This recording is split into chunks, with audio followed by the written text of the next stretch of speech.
여러분 안녕하십니까, 강신업 변호사입니다. 헌법재판관들이 헌법을 잘 알까요? 헌법에 대한 연구, 박사학위 이런 거 있는 사람들이 헌법재판관이 되나요? 아니죠. 이번에 헌법재판관 된 사람 보십시오. 정계선 헌법에 대해서 아마 거의 없을 겁니다. 책을 쓴 것도 없고 연구를 한 것도. 조한창 또는 향판하면서 계속해서 독후감이나 쓰고, 그 다음에 또 카페나 들락거렸으니까 말할 거 없고. 이게 문제입니다. 그러니까 이제 헌법재판을 하려면 헌법에 대한 깊은 어떤 식견과 소양, 적어도 박사학위 내지는 그 분야에 대한 오랫동안의 재판 이래야 되는데, 아쉽게도 말이죠, 재판에 헌법재판이라는 건 없어요.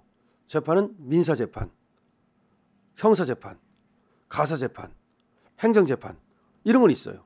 민사, 돈 받고 돈 주고 어쩌고 거. 그다음에 형사, 처벌하는 거. 그다음에 행정재판, 국가하고 개인 간의 그런 소송, 내지는 가사, 이혼, 상속 이런 거는 있어도 헌법재판이라는 건 없어요.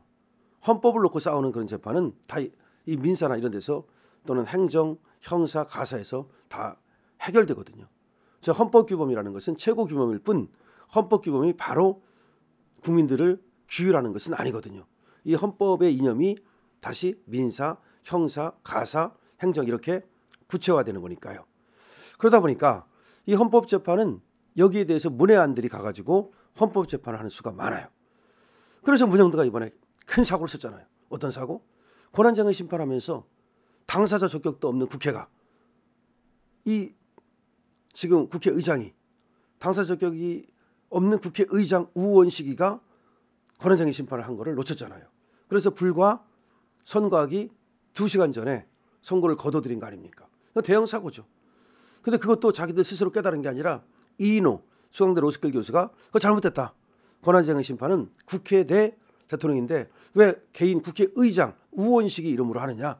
국회 의결을 거치지 않았기 때문에 꽝이다. 이렇게 알려준 거예요. 그래서 이걸 그때 가서 2시간 전에 알은 거야. 이게 무슨 말이냐. 즉 실력이 없다는 거예요. 그래서 저는 어떤 생각을 하냐면, 얘들이 진짜 헌법재판소법을 아나? 헌법을 아나? 적어도 헌법재판을 하려면 헌법재판소법을 달달 외워야 될 거 아니에요. 아니면 계속 찾아봐야 될 거 아니에요. 헌법재판소법 어떻게 돼 있습니까? 수사기록과 재판기록을 받아보지 말라고 돼 있잖아. 근데 무식하게도 이미선이가 받아봤잖아요. 그거 말고도 이 지금 법을 어긴 게 엄청 많아요. 그래서 이게 의도적으로 어긴 게 아니라 법을 모르는 거 아닌가? 아니, 그런 의심을 할 수가 있어요. 실제로 말이죠. 그런데 바로 그런 지적이 나왔습니다. 심평 교수가 헌법 재판을 한다면서 헌법도 모른다. 이거 코미디 아니냐? 이거 코미디언들이다. 야, 그러면 헌법재판관들은 코미디언이다.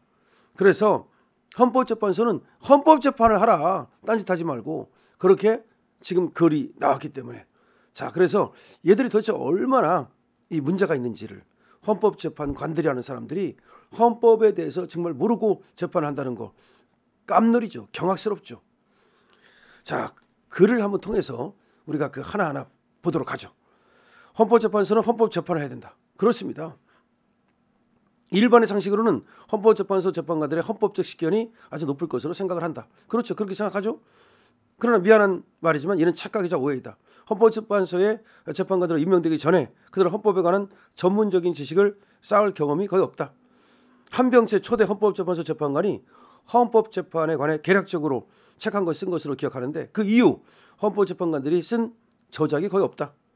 그 이후 헌법재판관들은 그 5년 동안 그 헌법에 관해서 고민하고 연구하고 성찰한, 그렇게 해서 논문을 쓴다거나 또는 책을 쓴다거나 그런 것들이 거의 없는 것으로 안다. 그리고 또 대법원이 자신이 최고법원임을 강조하며, 그렇죠. 우리는 이제 모르는 사람들은 헌법재판소가 더 높은 건지 알지만 그렇지는 않아요. 대법원이 최고법원이죠. 대법원이 최고법원이 강조하며 헌법재판소를 견제하는 통해 헌법재판소의 우위상 자체가 자꾸 낮아지고 있다.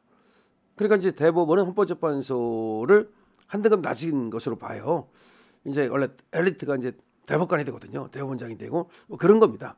그러다 보니까 대법관이 이 헌법재판관을 세명할 때는 초 엘리트를 보내지 않고 그런 게 있어요. 이번 윤석열 대통령 탄핵재판에서 보듯이 헌법재판소의 재판 과정이 너무나 들쭉날쭉한 것은 아무래도 재판관들의 헌법이나 헌법재판에 관한 얕은 지식과 소양 때문이다. 문영배 소장 대행 주도로 초피스피드로 강행된 마은혁 재판관 임명에 관해서 권한쟁의 심판 보자. 예고된 의원 선고를 하기 불과 2시간 정도를 앞두고 그 당사자 적격의 흠결을 지적하는 이인호 중앙대 로스쿨 교수의 글 때문에 결국 선고를 갑자기 미루고 못한 거 아니냐. 이게 한편의 코미디다. 헌법재판의 관점에서 볼 때 윤석열 대통령 이 재판을 보면 말이죠. 제일 중요한 건 뭡니까? 삼권 분립이 무너졌다는 거예요. 윤 대통령이 하는 건건이 국회가 발목을 잡았잖아요. 그게 이제 입법 독재, 탄핵 독재, 특검 독재, 그리고 특활비 독재잖아요. 그런 상황에서 대통령은 국회를 견제하기 위해서 비상계엄을 할 수밖에 없었잖아요. 그게 가장 중요한 거잖아요. 그러니까 이번 탄핵 재판의 본질은 뭐냐면 윤석열 대통령이 왜 비상계엄을 선포했는가? 왜 윤석열 대통령이 비상계엄을 선포할 수밖에 없었는가? 이거를 보면은 그동안에 국회의 그 윤석열 대통령에 대한 지나친 삼권 분립 위배. 그러면 비상계엄이라고 하는 것은 그들의 삼권 분립 위배에 대한 대항으로서, 다시 말해서 대통령의 권력을 유지하기 위한 최후의 방법이잖아요. 그거를 갖고 따져야 된다는 거죠. 그게 가장 중요한 핵심 재판의 본질이 돼야 돼.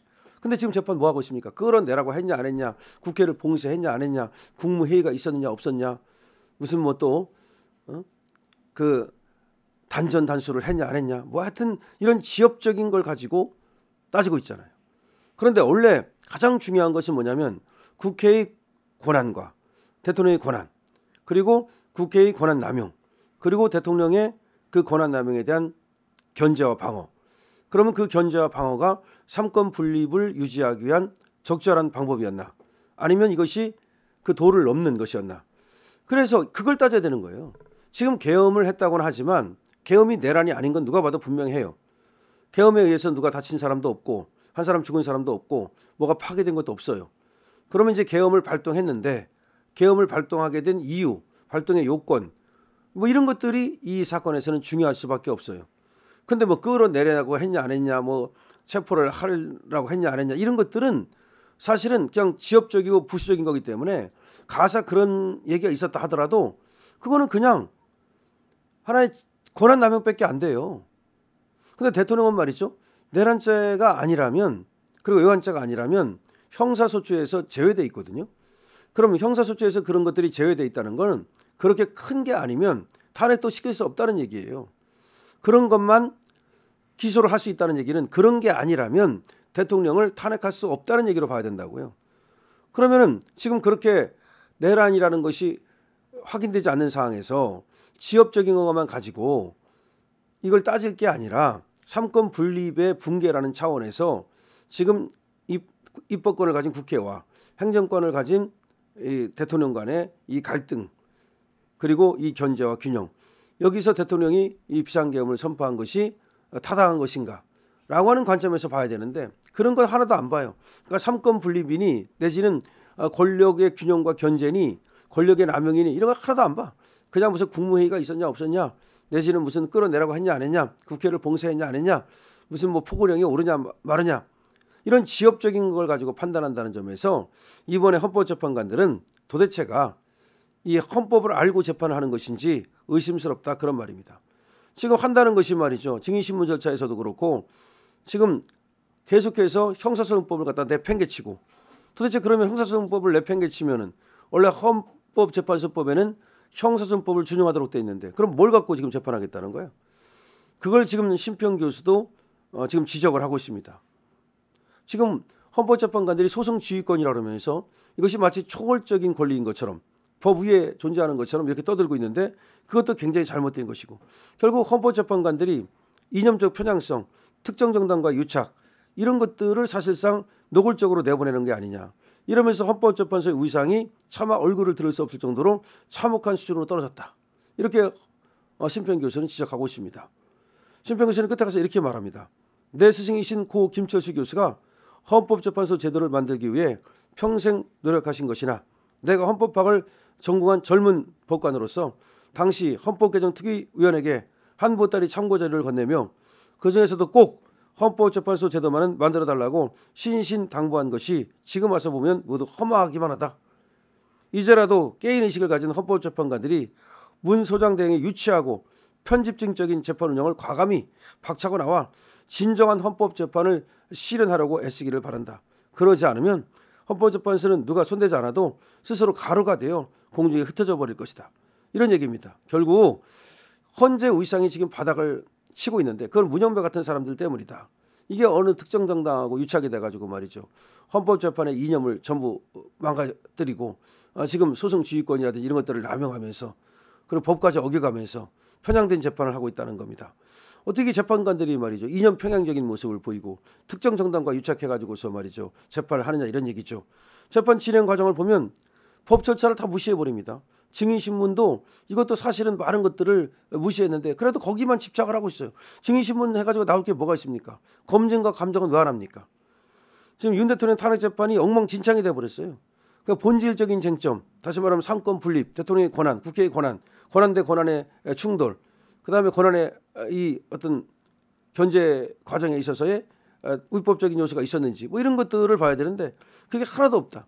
지금 헌재가 말이죠. 지금 대법원에 비해서 위상이 완전히 낮아지고 이제는 헌재를 이제 국민들이 신뢰하지 않기 때문에 존재하는 것도 어려울 것이다. 지금 그런 얘기를 하면서 결국 헌법재판소는 헌법재판을 해야 되는데 헌법재판소가 헌법재판하는 게 아니라 그야말로 헌법 개판을 하고 있다. 또 지금 우연재판소라는 말도 나오고 편법재판소라는 말도 나오고 헌법개판소라는 말도 나오고 이렇게 된 것이 누구 탓이냐 이렇게 지금 얘기를 하고 있는 겁니다. 그래서 심평 교수가 심평이 얘기하기를 코미디언 헌법재판관들이 코미디언이다. 헌법도 모르고 헌법재판을 하고 있다. 맞습니다. 이 헌법재판관들이 이 헌법을 뭐 전공한 사람들도 아니고 거기에 대해서 논문을 쓴 사람도 아니고 뭐 그건 좋아요. 뭐 꼭 논문 썼다 해서 뭐 꼭 실력이 있고 그런 건 아닙니다. 하지만 적어도 헌법하고 헌법재판소법은 옆에 갖다 놓고 읽어가면서 해야 될 거 아니에요. 그런데 헌법재판소법에 보면은 분명히 그렇게 하지 말라고 돼 있거든요. 그러니까 문영배가 하는 건 무슨 TF 대본을 보고 한다며. 그럼 TF 대본은 도대체 누가 써주는 거고 걔들은 헌법재판소법을 다 보고 하는 겁니까? 다 어겨가면서 하는 겁니까? 일부러 그러는 겁니까?